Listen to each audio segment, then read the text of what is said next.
One legendary fighter is famous for balance. The master of stealth.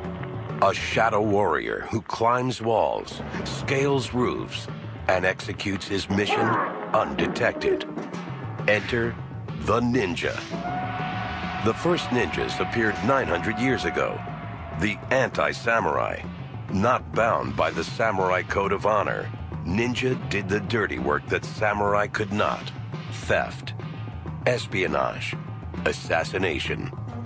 Legend says the ninja moves like a cat, nimble, flexible, silent, and always lands on his feet. But the cat has 4 of them, a definite advantage. This is why. With only 2 limbs to control balance, man is one of the worst creatures at keeping on his feet.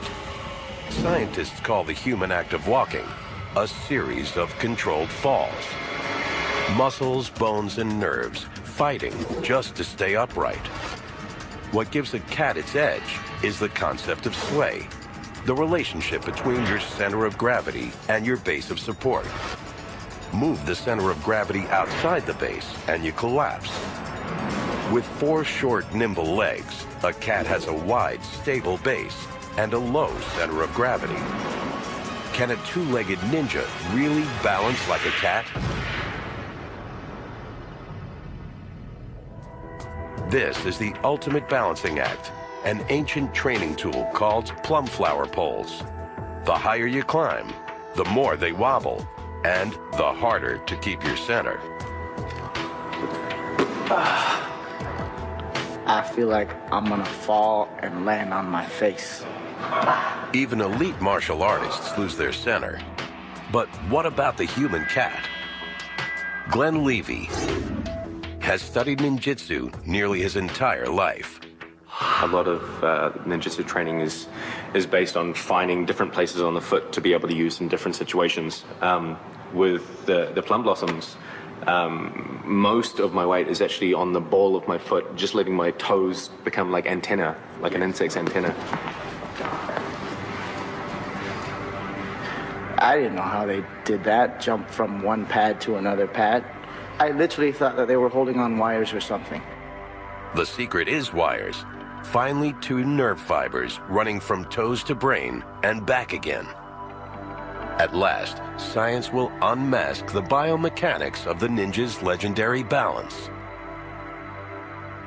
These sensors are so sophisticated, they're used in spacesuits to monitor pressure on astronauts.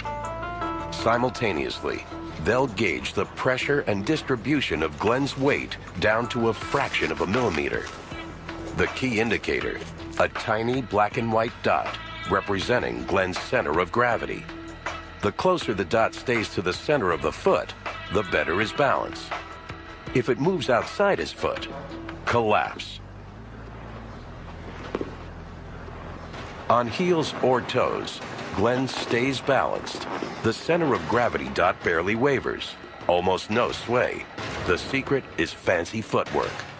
The foot and ankle may be the most complex part of the human skeleton. This small area contains 26 bones connected by 33 joints. That's 1/4 of the bones in the entire body. At times, Glenn uses all 26 bones simultaneously and independently. And all 10 toes, like 10 tiny shock absorbers. Every precise adjustment appears on the graph.